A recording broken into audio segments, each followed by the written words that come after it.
Good afternoon, everybody. Hello, hello, welcome. Hello. Welcome. Welcome to our Uspire Discover. Welcome. We just wait to see a couple more in. Marvelous. Hello, hello. Welcome to some new faces that I can see and also some that I already know. So welcome. I'm just going to ask you one question as we are making sure that everybody comes in, and we're going straight for the kill on motivation before I do the intro. What percentage of the world's workers do you reckon, according to a Gallup poll at the end of 2023, are feeling engaged at work? What percentage do you reckon it is? You want to put that in the chat for us? That'd be good. So Peter's saying 25, 20, 25, 20 to 30. Thank you, Blaz. 40. 40%, yeah. What percentage? We're asking for those just joining, we're asking what percentage of the world's workers do you think are currently feeling engaged at work according to a Gallup survey? 55, 15, interesting, 35. Thank you, Gordon. Right, well, the answer is 15% of the world's workers, according to a worldwide survey in 2023, are feeling engaged at work. And motivation, whilst not the only subject that helps us to feel engaged at work, not the only thing, is a really big thing, which is why we're so pleased to be talking about that today. So welcome, welcome, welcome. I'm now going to welcome you to our community of leaders.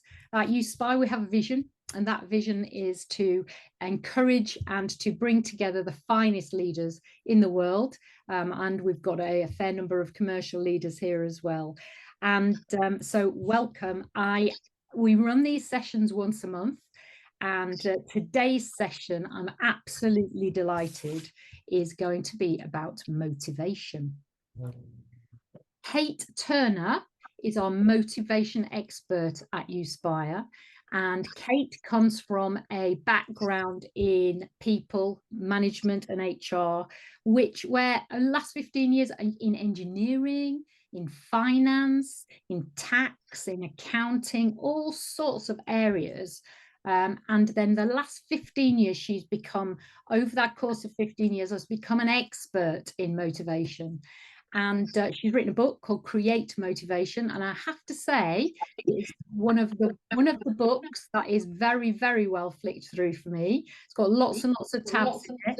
And I will admit that I don't always get to the end of books, and hers I absolutely if somebody, I can just hear a little bit of echo, which is probably because somebody has got their mic on. If you could just close that off, that would be amazing. Thank you. Thank you. So yes, Kate, motivation expert. I'm going to ask Kate a few questions to get us going. And then we also have some guest contributors who Kate and I will introduce you to as we go along as well. So Kate, my first question to you is, what exactly is motivation and why is it so important? Great question. Great to be here as well. Thank you so much. Motivation is my pet subject. That's what it is. And it's something that I recognise that we don't always talk about. It seems like it's quite a private thing, but it shouldn't be, because it's one of the levers for success. Motivation is interesting because we can't see it. We can't see it. We see what it touches. We see the behaviours it makes happen, but we don't see motivation itself. We think we can, but actually we can't. We see the behaviours. I liken it to electricity. The idea that, when you've got your phone, you know that there's electricity in the cable, but only when you plug it in do you recognise there's electricity in there. Same with us. Same with us, only through our behaviour that we know that there's motivation behind it. So put simply, motivation is why we do what we do, and it is so important.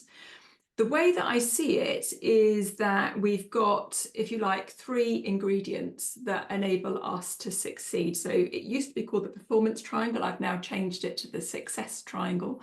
And it actually becomes part of, if you can see the little dancing person over my shoulder, it becomes part of a diamond. The top part of it is about success. And that is the 3 ingredients. On one hand, we need to know what are the outcomes, the impact and the results that you want to get. So that's at the top. What are the outcomes, the impact and the results that you want to get? We all have that, don't we? We all sort of have our objectives, our business plans, all those sorts of things. But ultimately, what does good look like? We also are really used to talking about behavior. And I know a lot of this community use Insights Discovery, a fabulous tool, to be able to describe behaviour. So that's our how. So our how is on this side of the triangle, and it's looking at our behaviour, but also our knowledge and our experience and our skills. And again, we have lots of conversations about that at work, don't we? We talk about how we're going to get to those outcomes. Makes sense. What we don't talk about is motivation, and that piece is the why bother. Why do we bother? Why do we bother going in that direction? Why does that success matter to us? And why do we develop our skills in the way that we do? Why do we show up the way that we do? So that why bother is motivation and mindset. Mindset is part of motivation. And bluntly, that's why it matters, because if you're only pulling on the lever of behaviour at work, you're not going to get the results in a sustainable way.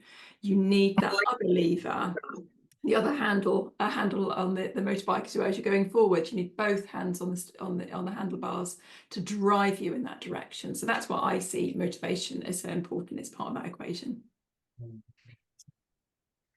Right. Well, my second question to you, then, Kate, is, if we've got to think about the what and the how and the why bother, I guess we've got to start with ourselves, right?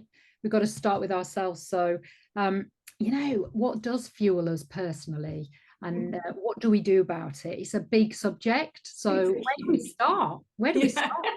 It's a huge subject, it really is. And it is that question, isn't it? Where do you start? And I'm going to say you start with yourself. You absolutely need to start with yourself. And this water that's sitting in the background for me, because that's the recognition that actually, when you look at motivation, there are some really basic needs that we need to take care of. Before we get to all of the things that really drive us, we need to look at the basic needs. And water is one of them. Now, many of you at this point might be going, oh yeah, we've had this all before, it's Maslow. This is rethinking Maslow. Maslow's been around since the 1940s, I think it is, almost a century. So we've got to update it. And actually the work that we've been doing recognises that, and we felt this, didn't we, in the last few years, that unless we get the basics right, you can't go on then and look at what's really important. So those basics, just think about your working day. Are you getting enough water? Are you getting enough movement, whatever that might mean? Are you getting enough, for me, that I see the sky? I don't want to be boxed into a room that I never get out of. I need to see the sky. That gives me that sense of expansion. So just in the chat, because I love seeing what people come up with, just in the chat, what is it that makes you function? What is it that makes it possible for you to work? Just write in the chat what those things are, because this is what we're talking about at the very basic level of motivation. Just write those in the chat and then we can see what people are coming up with. So yeah, good night's sleep, daylight, wouldn't we like more blue skies, fresh air. Those sorts of things are really important. And some of you will be starting to think about those bigger pieces like the goal and what have you. But we're talking just basic here, coffee being mentioned. For me, it's decaf coffee and only 2 a day. So it's what it is exactly and the amount, the quantity of that. I need to get out for a walk every day. I'm minimum 30 minutes, ideally an hour. Really think about those. That's the basics. Why do I talk about this stuff now? Don't people mostly know this? Of course they know it, but do they do it? I felt, and what I've seen in my clients is that in the last 3 years or so, because our working patterns and working places have been disrupted, we work more hybrid now, don't we? Actually, those things, those structures that we had in place that just meant that our basic needs were easy to grab, we don't have them. So we don't have the commute to work that brings the movement. We don't have the 10 minutes or so as you walk to the meeting, which means you've got a little bit of space in your mind. You might walk between buildings and see the sky. You might be able to grab yourself a water, whatever it might be. We don't have them. And so it's amazing to me how often I work with teams and they've not rethought how they can make their working day easier to meet those basic needs. So, you know, let's have 45-minute meetings rather than hour ones, so that you've got a break between those Teams meetings so that I can get the water, etc. But that's basic. Let's go on to the next level. The next level is where we start thinking about what our work needs are. So these things, some of you mentioned them actually when you went in the chat. Our work needs are what makes work acceptable. It's kind of not going to be something that really makes you on fire and excited about work, but it's what makes it acceptable. And again, just write in the chat for me, what sort of things do you feel makes it okay at work? And actually you kind of feel, well, why wouldn't I have that? Of course, that's something that I would expect from work. And whilst you're writing in the chat, an example of that is pay. So for some people, not everybody, money is something that you need, not necessarily something you want more of. Of course, we'd all like more and more money, but having more and more of it isn't going to be the thing that really drives the best version of you for some people. So if that's you, if you're more somebody that, like me, money is something that once I feel like I'm being paid fairly, I feel like it's demonstrating my value, reflecting my value, I kind of feel like I've got enough. And so it's other things that start motivating me. So you might find that it's that sort of category. So things like work-life balance, being able to be, sort of looking at some of the chat here, being able to be with people enough, enough sense of security, enough expertise around a subject. Who knows, you've all got different thoughts of what is it that you need enough of, and bluntly having more of it's either a waste or downright irritating. So that's what we would think of as our work needs. But just notice as you're looking through that great big gorgeous list of words there that everybody's contributing, thank you for that, just how many words there are, just how many there are, and just how different we all are. So the next category, the one that's at the top of our hierarchy, not Maslow. We're not talking Maslow, we're talking our hierarchy, our way of stacking our needs and wants. At the top are our work wants. Wants are things, as you'll remember me saying just now, you want more and more and more of. So again, think about your work life work, and think about what you absolutely just want more and more of, because it's what brings you alive. It's what just ignites the full potential of you. What's that? So whether, thank you, Matt, things like recognition, it could be exactly some of the things others have said are their work needs. But for you, no, I want more and more of those things. So being able to get feedback, being able to, exactly, yeah, and being able to get support from other people, getting thanks, thank you for a job well done, having an impact. Once again, and keep writing them in, what you'll be noticing is just what a language that we have here. There's a lot of words being put in place here about what our work wants are. These are the things that make work enjoyable, that we just love. What really ignites us. What's interesting about that, as I say, with that long list of words, is that's really hard then if you're a manager trying to motivate your team, trying to come down to, well, what's that thing that motivates that person again? And that's where we use a tool called motivational maps, which does look at 9 motivators. So to help us, Amanda, would you mind just putting up on the screen? You've got a lovely graphic that shows those 9 motivators, and it might just help us. If you think about those work wants that I was talking about, I wonder which 1 or 2 or maybe 3 of these you would want to include in your work wants. Just have a look at those. And again, just in the chat, what's the trigger word? Is it searcher, about making a difference? Is it star, about recognition? Is it creator, about variety? Which 1 or 2? So you have a look at those to see which ones are really important to you.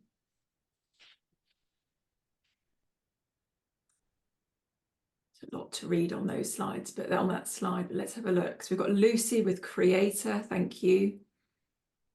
Other ones have we got in here? Just having a look. Yeah, so thank you, brilliant. We've got them piling in now, which is brilliant. And so you can see, can't you, that by having, if you like, some trigger words, some ways of being able to spark that sense of, oh, this person's talking about searcher, this person's talking about spirit.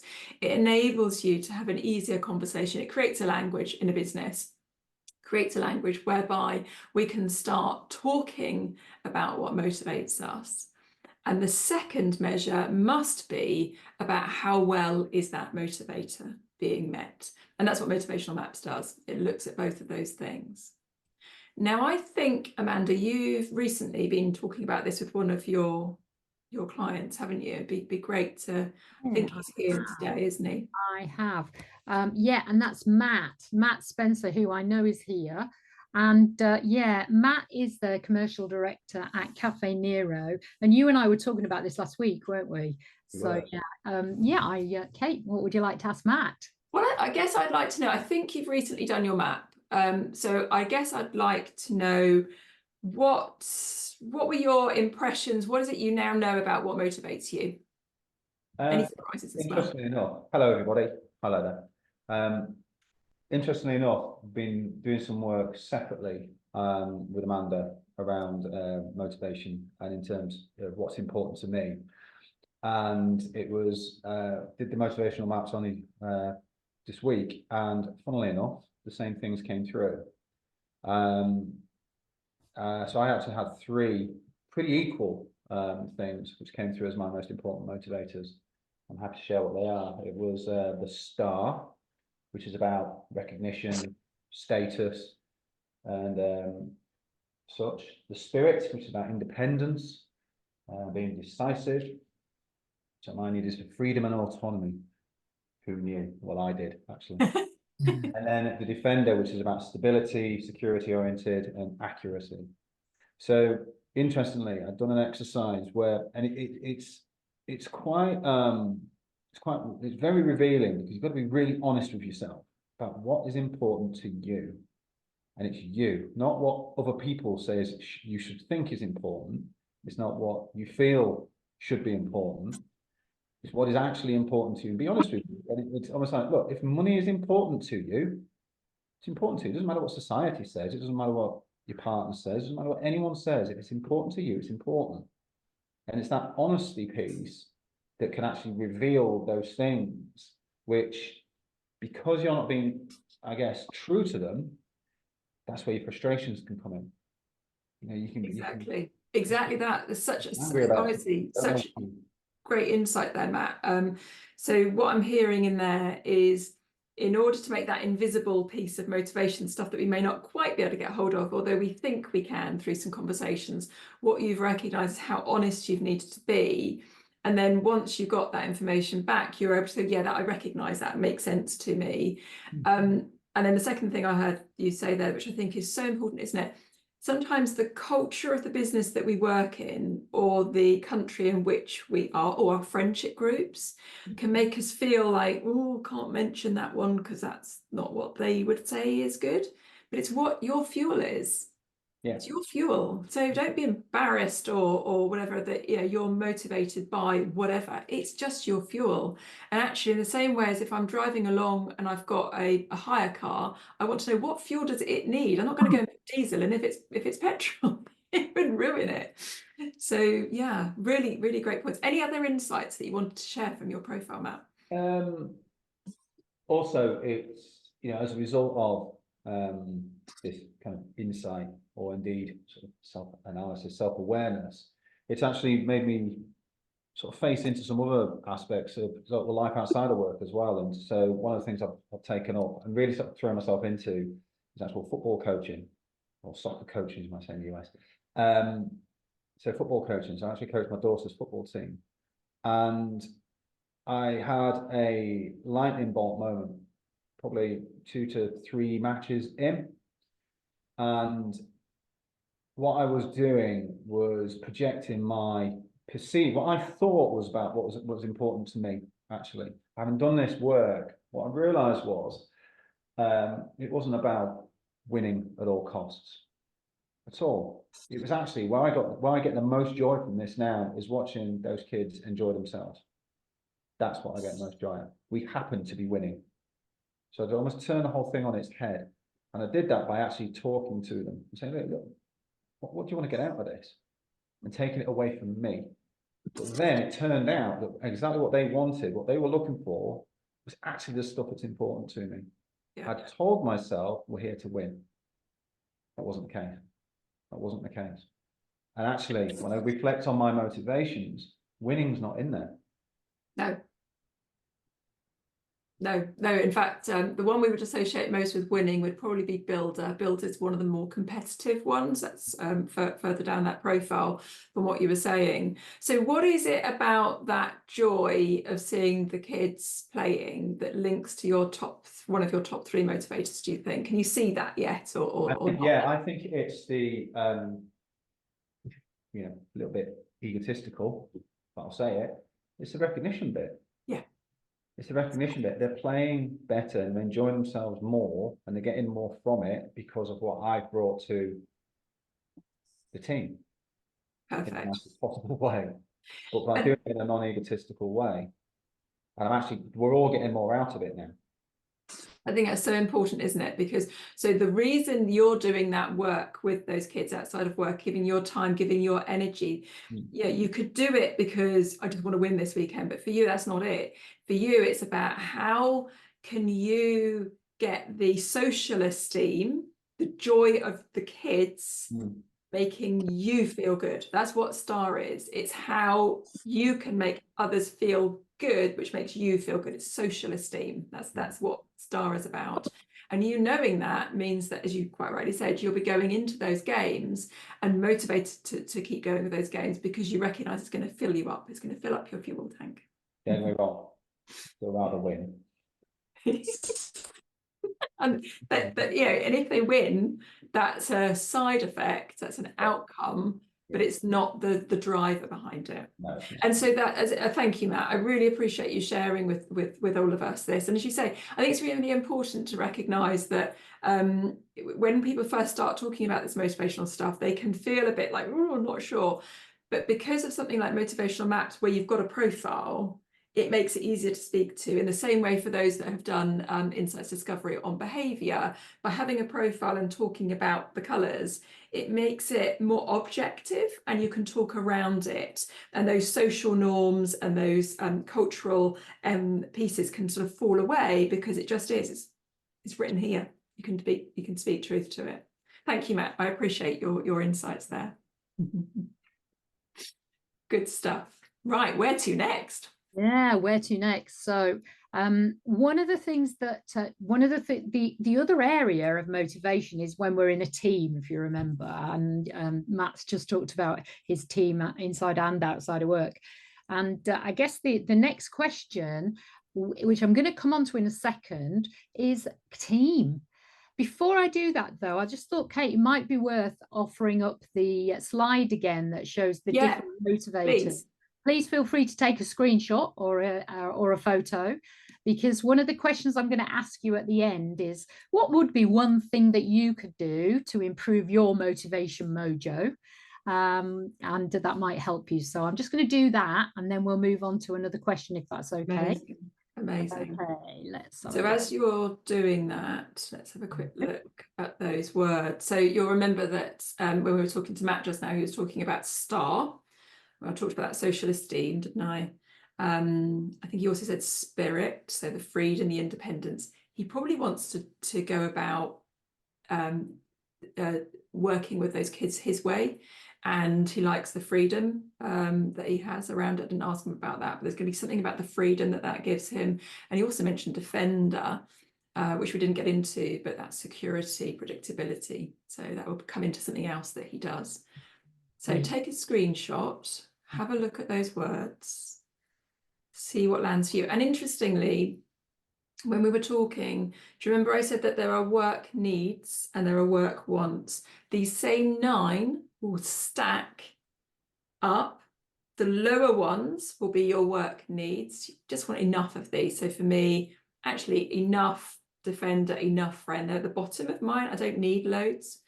And then at the top will be my drivers, which for me happen to be searcher, spirit, creator. Those ones there on the right. Okay. And then think about to what extent they're currently being met. Brilliant. Love that. Thank you for doing that. Thank you. So back to our next question, which is, it's that team thing, right? It's, how do you, as part of a team, fuel your motivators? And importantly, if you're leading a team, how do you do that? Are you responsible for that? How do you go about doing that? Yeah, so important, is it? None of us are an island. We all work with somebody, don't we? And so being able to understand somebody else's motivators is really critical. Yet how many people here actually have conversations about motivation? The closest a lot of people get to it is, how are you feeling? How are you? And again, because as Matt says, some of the sort of social norms that we have, we don't always feel that we can be honest about that. So being able to, if you're a leader of a team, wouldn't you want to know not just how you can get the best from your team in terms of the skills, the behaviour, the knowledge and experience, what that magic contribution your team members can make is, but wouldn't you want them to also be doing that in a sustainable way, a way that gives them joy, a way that really enables them to light up in their great day behaviours? That's what we'd want, isn't it? And as we saw from the very long list at the beginning, that if you were just an interested team manager having the conversation, it could be quite complex.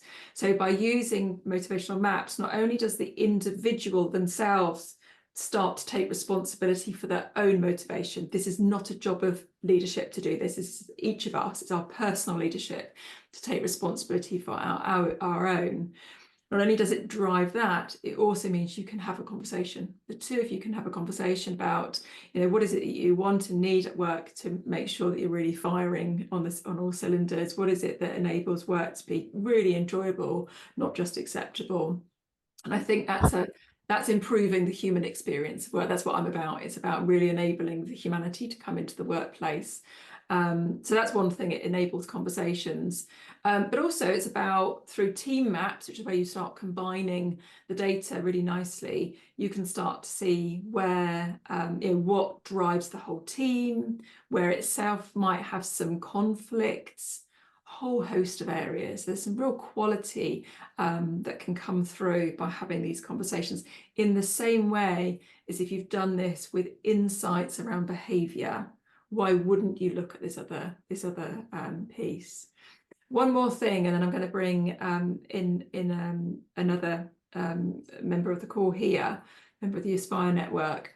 One more thing is, let's not forget our lowest motivator, because our lowest motivator in a team is really, really important. It is in ourselves as well. But if as a team you had Matt's motivator star lowest, so you didn't really go to seek reputation, you didn't really think about how other people saw you, you weren't the first to tell other people about the great work that you were doing, well, as a team, you might then not do those tasks, but actually they might be costing you something. So typical example of some of the organisations that I've worked with, star being lowest overall, they start to wonder, how come we don't get as much kudos as other teams? How come we find it hard to come across new clients?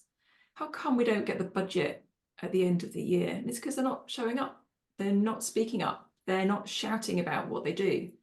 And because the whole team pretty much was motivated that way, or not motivated that way, to be more honest, they just don't do that task.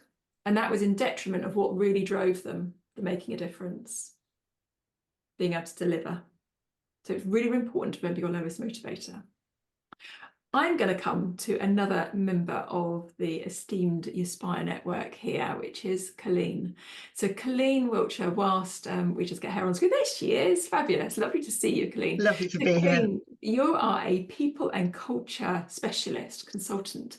Tell us a little bit about your experience of why motivation is so important in team dynamics. I'd love to hear your perspective on that, please. Well, Amanda's just pointed out a brilliant fact from Gallup, in that only 15% of the population, or worldwide, I think she said, are engaged and motivated at work. I mean, that's staggering.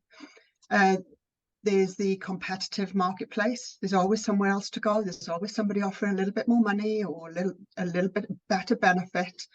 So from a people and culture, the old HR, the old personnel perspective, I would say that motivation can be defined as a willingness to do something. And the workplace at the moment is changed since the pandemic, and the landscape has changed. Technology revolution, you know, it's a crazy time. And so it's not just about behavioral science. It's not just about listening to what people are saying. It's actually backing it up with the data and the information, because obviously what gets recorded, it gets done. I can't remember what the actual statement is. So people don't leave companies. People leave people. Okay, generally, unless that's a generalizing, but people leave people. So someone's motivation, if it's a negative motivation within the workplace, that can have a massive impact on the rest of the team. So it's in the interest of the organization, I believe, to explore where people are, how they're turning up. We don't share because we still hold on to those beliefs that we have to turn up a certain way and be a certain, so we have a bravado when we turn up. But the impact on team dynamics is huge. And I'm like, as I say, coming from an experienced HR perspective, and as a consultant being brought in when there's an issue, I promise you, it's an issue that could have been resolved had relationships been built at the beginning. Yeah, absolutely.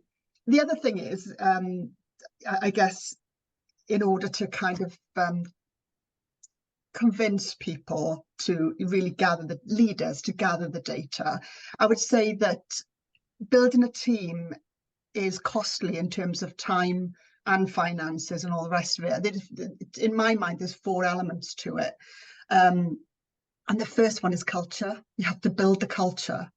You have to have good leaders in order to enhance that culture and to live the values and the purpose of the organization. And you have to have motivated and engaged team members. And then obviously you need a goal, and the goal alone elevates and motivates people.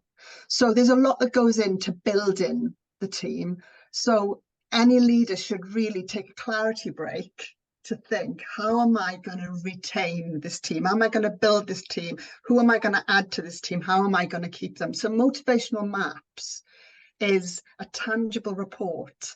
And I'm full of beans about it at the moment, quite frankly, because just fortuitously, I had booked a session with Kate. I didn't even know this was happening at the time. And because Kate's a busy lady and an incredibly amazing motivator herself, she couldn't fit me in until yesterday. So I'm on fire and I was just listening to Matt. Well, Matt was saying I'm exactly the same. My gosh, you know, I'm still staggered by, in the same way as insights that a few of us use, I'm still staggered by how accurate the report is. because I thought I was hiding a few things. And it came out in the map. And then when you literally go through each driver individually, and it's incredible. And actually, it's not that expensive. So in terms of data and information, it's a no-brainer as far as I'm concerned. Yeah, I do, and I find it fascinating because we did have our chat yesterday, which I hugely enjoyed. And what was interesting, it was the third time that you'd done a map, and I think it's really interesting that sometimes people sort of think, oh, I've done it before, so it's not going to tell me anything new. I'm going to be able to know the answers. And you know, I do mine every few months, and like you, it's like, oh. Well, like I say, and the thing that pointed out to me, for me, it was a completely new driver that I didn't even know was there, you know. Yeah. And then we went through that and we explored that, and it is, like I say, it's a tangible solution to what's going on in your brain. And actually, what's nice is where it's like this in your head, you don't really kind of differentiate why you're feeling the way you're feeling and all the rest of it. When you have this report, you can literally understand what's making you tick and why you're not feeling your best, or why you're feeling incredible, or whatever, as Matt was describing with that it impacts outside as well. That's a really great point, because actually, so it would be fair to say, wouldn't it, that, you know, although we've got tiny engagement numbers, I mean, 15%, what are we doing, you know? And that dial has not shifted for the 20 plus years that engagement has been measured. So I also have a people and culture background, and I know that people who work in that part of the business are trying really hard to shift that dial, working incredibly hard. I just don't think we're getting hold of that motivation strand strongly enough. And I think it comes back to some of what Matt was saying around that sort of personal nature of it. But we hadn't had the tool in the way that we do now. But I think, you know, what we're saying is that even though we've got those engagement numbers and motivation numbers probably not where we need them to be, exactly what you said, unless you measure it, you can't maximize it. Yeah. Unless you get it through data rather than subjective thought, it's very difficult to make it real. And I think there's something about, you know, you can't do it on your own. You need a team, you need an environment around you, which can be helped by the manager, but it's really the whole team wanting and being interested, just being interested. How can I support you get your basic needs met? What can I do to help make sure that I'm not projecting, as Matt was saying earlier, projecting my reason for working onto you and presuming it's the same way, and giving you rewards that you don't value. Why would you do that? But that's a whole new conversation, the whole rewards and benefits that are just not working, you know. So I think people generally want to be the master of their own destiny and in control of their own lives and in control of their own behavior. You know, people generally want to build competence and their mastery. Generally, I think people go to work to do the right thing, and they need a sense of belonging. Yeah. So this is, you know. And what you've just said, those 3-4 general, is Dan Pink's work. Dan Pink, beautiful book, Drive, and the work that he does. He talks about our general motivators. And if you're going to do nothing, read that and get some ideas. But it is still quite blanket. It's a blanket approach, because you have many of those motivators, don't you? So it chimes for you, Colleen, and it does for me as well. But actually, mastery is not everybody's cup of tea. That is not, autonomy is not everybody's. We know that because we know spirit can be low, expert can be low for people. Yeah, absolutely. So there's something about how to make this individual, because we are individual. Having the conversations, doing that, those things make this individual. Then how can we have this conversation as a team so that people feel like they don't want to leave? Like you said, they don't want to leave this group because they feel really supported by them. And then the other thought you just made me think of there was the measurement point about to what extent are these motivators being met. Well, you know, people, when they first see their motivation numbers, they might be motivated at 35%, 62%, what have you. It can be a bit, oh gosh, do I want to let other people know that? Yeah, absolutely you do. Because remember, this percentage is not equal to your level of performance. It is a factor in it. So if you are performing at 80% because you're professional and you want to deliver at a high level, but your motivation is here, really, that is the level at which you can sustainably deliver. So where's this coming from? This is coming from digging deep, pushing through, falling over. That's why I wrote the book. You know, because our professional selves and maybe a bit of rallying from our team or rallying from our manager gets us so far, but we can't sustain at this level. And bluntly, the world is facing enough problems for us to not be able to show up at this level sustainably. We can't do it. So, you know, if you're at all interested in success of your team, why wouldn't you? Yeah, indeed. You know, brilliant. Thank you, Colleen. I really welcome your thoughts, and great to see you 2 days in a row. Yay. Thank you. Bless you. Brilliant. So yeah, that piece, so important. Some really great points from Colleen there. And I think the last thing that I'll say, then I'll go to summarize and get some thoughts from you as well, is I'm drawing a picture. I talked about the success triangle, didn't I? That's you. We need to get real clarity on your motivation, your why bother, real clarity on your how. What is it makes you so brilliant? And real clarity on what that enables you, the outcomes, the impact, the results. That's what Create does. It's the whole book that's dedicated to that. But then we need to think about the outside of that triangle, which is your team. How does your motivation align to your team? How can they support you? How does your behaviors support your team? How are your outcomes supporting your team? And then we can just keep going. How does that tie up to the whole organization? How does what you really value in your motivation get supported by your team and by the reward systems that are present in your organization? That's what we need to be looking at. That's where engagement is going to come. That's what's going to make the difference. And that's what's going to mean that we can show up as our full selves. So, to summarize, what would I say in summary around your motivation? Well, the first thing I would say is don't leave it to happenstance. You're too important to leave your success to which side of bed you got out of in the morning. Which is often how motivation gets described, isn't it? Motivation is something that you can learn. It is a learnable skill, and actually just start paying attention to what it is that you need just to function to start with. How much water, how much movement, and then as you realize that's making a difference, how you can start moving up that pyramid to noticing what really makes a difference for you. The second one would be, don't presume what motivates others. Just because it motivates us does not mean to say that's what other people are looking for. Just because we've heard of Maslow and we think it's all about those things at the top of the hierarchy, that isn't what people are necessarily looking for. We need to understand our own hierarchy, the way that I walked through with you previously, going from our basic needs, our work needs, our work wants. Once we understand that, we can then invite that conversation with others, and we can have that conversation to understand what drives them and how can I help you. So important not to judge that in others, but to actually ask.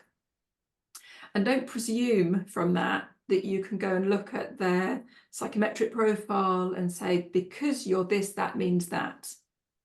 Just because you have red energy on Insights Discovery does not mean that you are all about the drive and not all about getting the results competition.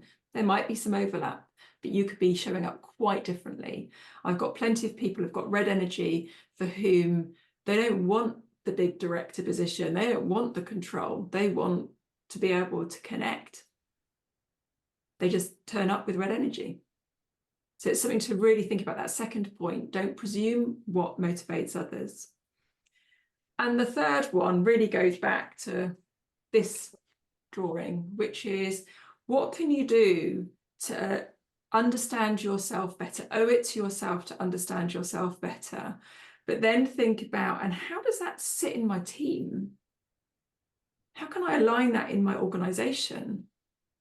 How can we start changing the environment that means that talking about our individual motivators matters, so that we absolutely show up as our full self, our Barocca version, us on a really good day, rather than slogging because what we want to deliver isn't actually how we're motivated. So they are my summary, and I just want to pass you back to Amanda for any closing thoughts, please. Thank you. I'm going to pop this slide up one more time, and I'm going to ask you in the chat, should you be comfortable to share, what might be one thing that you could do kind of today or next week? What might be one thing that you could do to boost your own motivation mojo? So what might that be? Might that be? I'll give you mine. Mine is absolutely to spend time with friends outside of work. I've been really, really busy for one reason and another, and a little bit housebound over Christmas. And actually, I know that I need to boost my friend motivator. And I'm going to do that by taking the initiative rather than waiting for somebody to invite me out. I am going to take that initiative and invite some friends to do some stuff, which sometimes I just don't get time to do. That's one of the things I'm going to do. So what are you going to do? What's the one thing that you are going to do? Let's have a look in the chat. Whilst people are doing that, Amanda, is friend a need or a want for you, do you think? A want. So you're going to want more and more of it? Yeah, it's a want. Yeah, great. So it's one you really mustn't ignore. Robert's going to ignore it. Yeah, absolutely not. No, and you do. I do as I get more busy. Yeah, volunteering work. Yeah, clear the backlog. Thank you, Chris. Nice to have you here. Jan, volunteering work. Caitlin, set aside to learn something new. It's that expert motivator there, Caitlin. Yeah. Go for a run, Robert. I think we said that. Yeah, friend Alison is Alice that as well. Focus on charity work, Kelsey. Yes. Friend taking opportunity, join colleagues. Yeah, it's interesting. A lot of people, you know, it's that friend and creator, like give yourself time to actually think of to spend that idea time. Fantastic. Focus on the basics. Yeah, the water, the glass of water. Absolutely. That's brilliant. Do keep them coming, and please feel free to continue to share those and read those through. Let me just stop sharing now. Fantastic. Wonderful. Kate, I want to say thank you so much for coming and bringing your expertise in this area. We're really, really pleased to have you. Thank you, Matt, and to Colleen for giving us their perspective on how they are boosting their motivation mojo. I'd just like to thank you all for coming as well. And one of the things that we are doing this year, just going to share my screen one more time. One of the things we're doing this year is making sure that we put one of these opportunities for us to come together as a community, and for Uspire to bring their experts in the field to think about something just for a short period of time, because you know we don't get enough time to think about ourselves and how we develop, is that we are running these every month now. So next month on the 15th of February, Chester, my colleague Chester, I know is here somewhere, is going to be joined by, I think one of his guests is Gordon Morin, who is an e-commerce expert and an expert in transformation, and Rachel Middlewick, who is also a transformation expert, to think about how agilely we can lead change. I will be back in March with, and I think again, Bet's here today, so to think about resilience.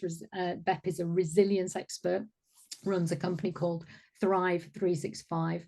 And then in April, the power of impactful online presenting. We have our most impactful online presenter, Mark Francis, coming to work with us there.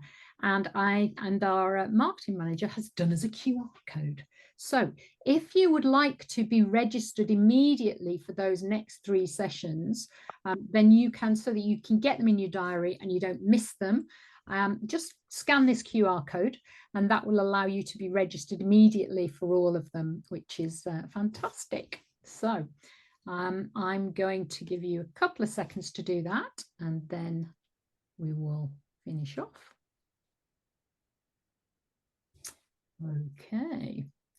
Don't worry if you've missed that, because Chris will be sending out, we'll be sending out in our follow-up another opportunity to do that. And I think also, let me just remove that spotlight. I think also in the chat, Chris is going to put you a code. So if you would like to complete a motivational map, or indeed just to give us a call to think about how you might move your team motivation forward, then please do feel free to do that. Chris will send that code out again in the follow-up as well. And we'll also put a couple of the key slides as well. So, and I think, yeah, the thing as Chris has done is, yeah, we're going to give you a little discount for turning up and on the code for the motivational map. So please do that. I've got mine here. And I absolutely love it. It gives you, I don't know if you can see that, not quite, there we go. It gives you a really good view of where you are from a motivation perspective. So, you know, thank you. You can now, if you haven't been before to a Uspire Discover, you can now consider yourself part of our community of fantastic leaders. And I wish you an amazing rest of your day, and go and see what you can do to improve your mojo. Take care. Bye.